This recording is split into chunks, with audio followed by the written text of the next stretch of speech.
नहीं ये भिड़ने वाले हैं। ये किराए में लाए हुए लोग नहीं, स्वेच्छा से अपने खुद के पैसे से आए हुए लोग हैं। ये मैसेज पहुंचाना है केंद्र सरकार को, राज्य सरकार को। हैदर वहां से आई, साथ में कितने बच्चे आए सबको पता है। सीमा हैदर पाकिस्तान से आई, साथ में 4 बच्चे लाई।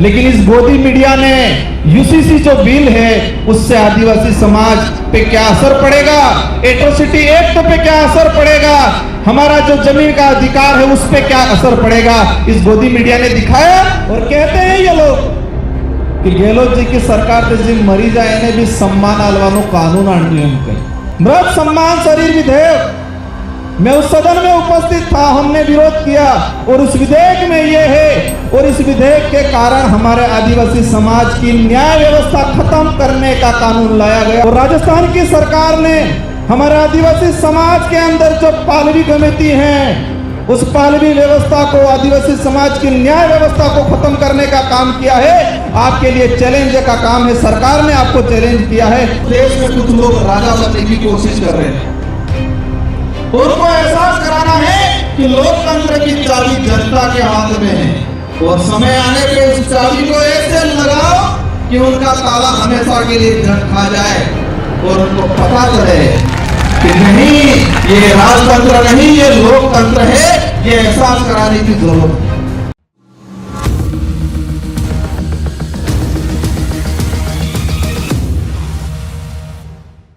इन्हीं सांस्कृतिक कल्चर को जो है दिया गया है। आगे राजकुमार जी रौत, विधायक 84 से। सबको जय जोहार। इन बालिकाओं को थाना अधिकारी महोदय बुमडे जी की तरफ से 1000 रुपए प्रदान किए गए हैं। जोरदार तालियों से सर। सबसे पहले तो इस भारत देश के मूल मालिक आप सभी को विश्व आदिवासी दिवस की हार्दिक शुभकामनाएं, अभिनंदन।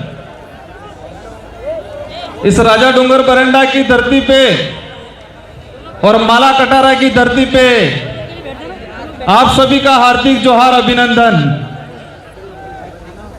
आज इस अवसर पे जो अपने स्वाभिमान की लड़ाई के लिए, अपने हक अधिकार की लड़ाई के लिए, अपने आने वाली पीढ़ी की सुरक्षा के लिए इस माला कटारा की धरती पे जो विराजमान हैं, इन सभी भाइयों और बहनों को मेरी ओर से खूब खूब आभार और अभिनंदन।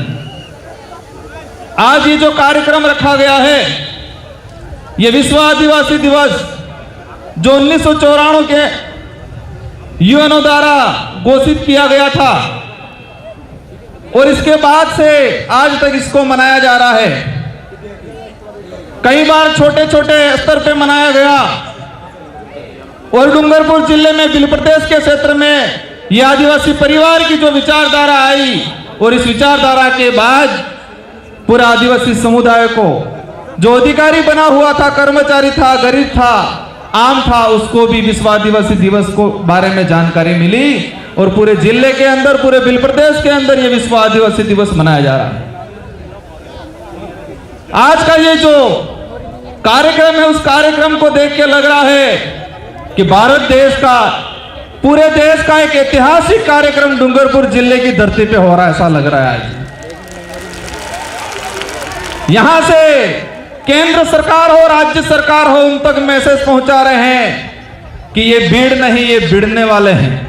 ये किराए पे लाए हुए लोग नहीं, स्वेच्छा से अपने खुद के पैसे से आए हुए लोग हैं। ये मैसेज पहुंचाना है केंद्र सरकार को, राज्य सरकार को, और मानगढ़ पे जो आए हैं उनको ये मैसेज पहुंचाना है कि ये भीड़ नहीं, भिड़ने वाले हैं। ये किराए की भीड़ नहीं, ये स्वेच्छा से आए हुए अपने हक अधिकार की लड़ाई लड़ने वाले लोग हैं। भाइयों, ये खुशी का दिन है, लेकिन साथ में एक दुख का भी दिन है, क्योंकि आज पूरे देश के अंदर आदिवासियों को प्रताड़ित किया जा रहा है, उनके साथ छुआछूत किया जा रहा है, उनके साथ कहीं न कहीं अन्याय किया जा रहा है। आप सभी को समझना पड़ेगा कि हम आज एकत्रित हो गए। एकत्रित होने के बाद हमने सांस्कृतिक कार्यक्रम देख लिए, वक्ताओं के भाषण सुन लिए, लेकिन आज सबको ठान के जाना है कि यह आदिवासी हमेशा बरकरार रहे, और देश के अंदर किस कोने में कहां पर क्या हो रहा है। हमारे साथी आए थे, एक एमएलए थे त्रिपुरा से, उस भाई ने बताया, उस भाई ने भी कहा कि देश के किसी भी कोने में कहीं पर भी आपत्ति आती है तो पूरे देश का आदिवासी समुदाय एक होकर लड़ाई लड़ेगा। आज पूरे देश के अंदर देखा जाए कि हर कोने में कहते हैं कि व्यक्ति और समाज, जो गरीब की बात आती है, व्यक्ति या कोई समाज पैसे से गरीब हो सकता है, अपने विचारों से, अपनी सोच से कोई गरीब नहीं हो सकता है। और यहां जो विराजमान है वो सब अपने विचारों से और अपने सोच से सारे के सारे अमीर लोग बैठे हुए हैं इस मंच पे। इस कार्यक्रम के माध्यम से हमारे पूरे उदयपुर संभाग में, पूरे बुल प्रदेश में हमें मैसेज पहुंचाना है कि ये जो हमारी जो लड़ाई है, ये लड़ाई हमारे अस्तित्व को बचाने के लिए है। जो हमारा दबा कुचला जो इतिहास था, उस इतिहास को वापस उजागर करने की लड़ाई है। ये लड़ाई हमारे जो संस्कृति है जो विलुप्त होती जा रही है, जो दूसरे लोगों के द्वारा हमारी संस्कृति पे जो अतिक्रमण किया जा रहा है, हम देखते जा रहे हैं हमारे पूर्वजों की जो विवाह पद्धति थी, हर किसी पद्धति पे हमारी जो परंपरा संस्कृति थी उस पे कलम चढ़ाने का कुछ लोगों के द्वारा काम किया जा रहा है। इस कार्यक्रम में अधिकतर युवा साथी हैं। इन युवा साथियों से आह्वान करना चाहूंगा कि आप देश का इतिहास उठा के देख लो। देश के इतिहास में मुगलों से लड़ाई लड़ी हो, अंग्रेजों से लड़ाई लड़ी हो, राजा रजवाड़ों से लड़ाई लड़ी हो, उस लड़ाई में युवाओं का सबसे बड़ा योगदान रहा हुआ है।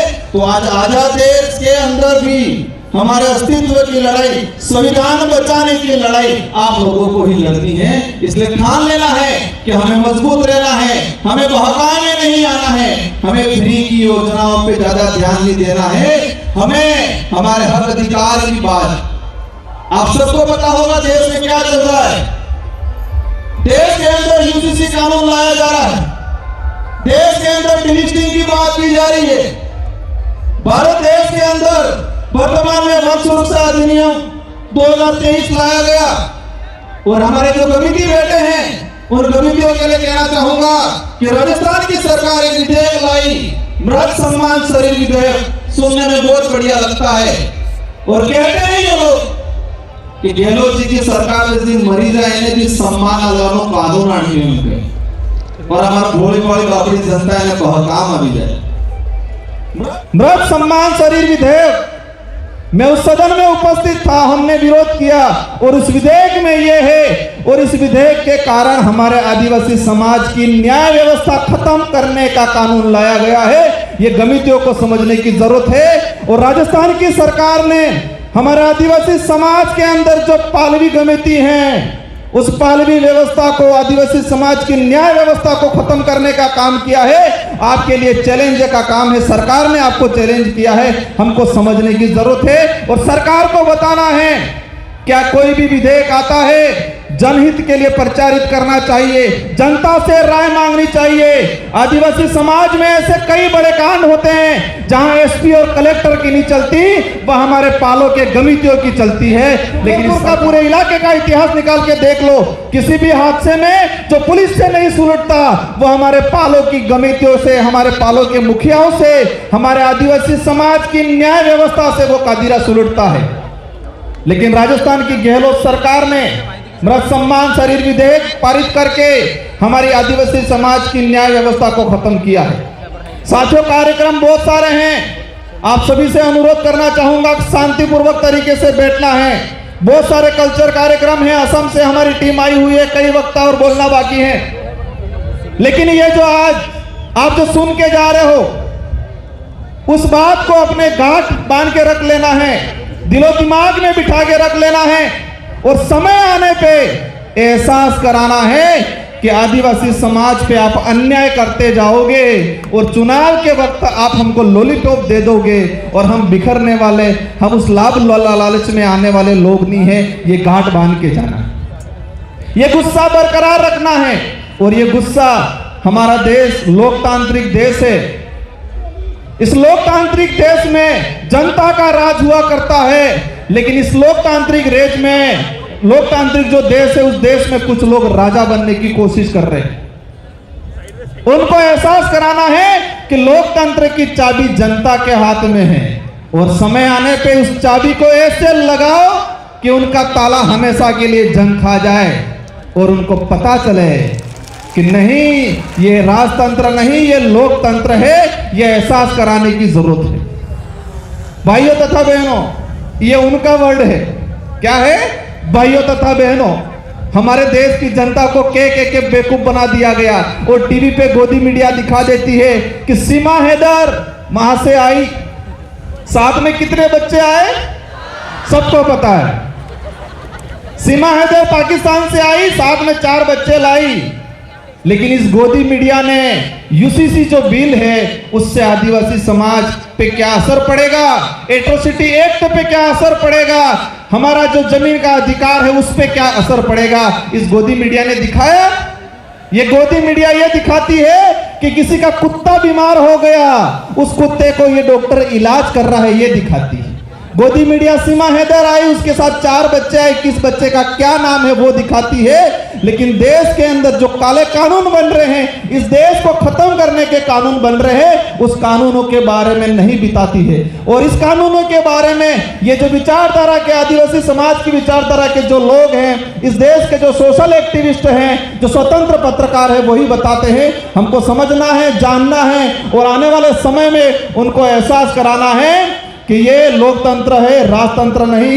अंत में एक बात और कहना चाहूंगा, समय हो गया है, संचालक महोदय का इशारा आ गया है।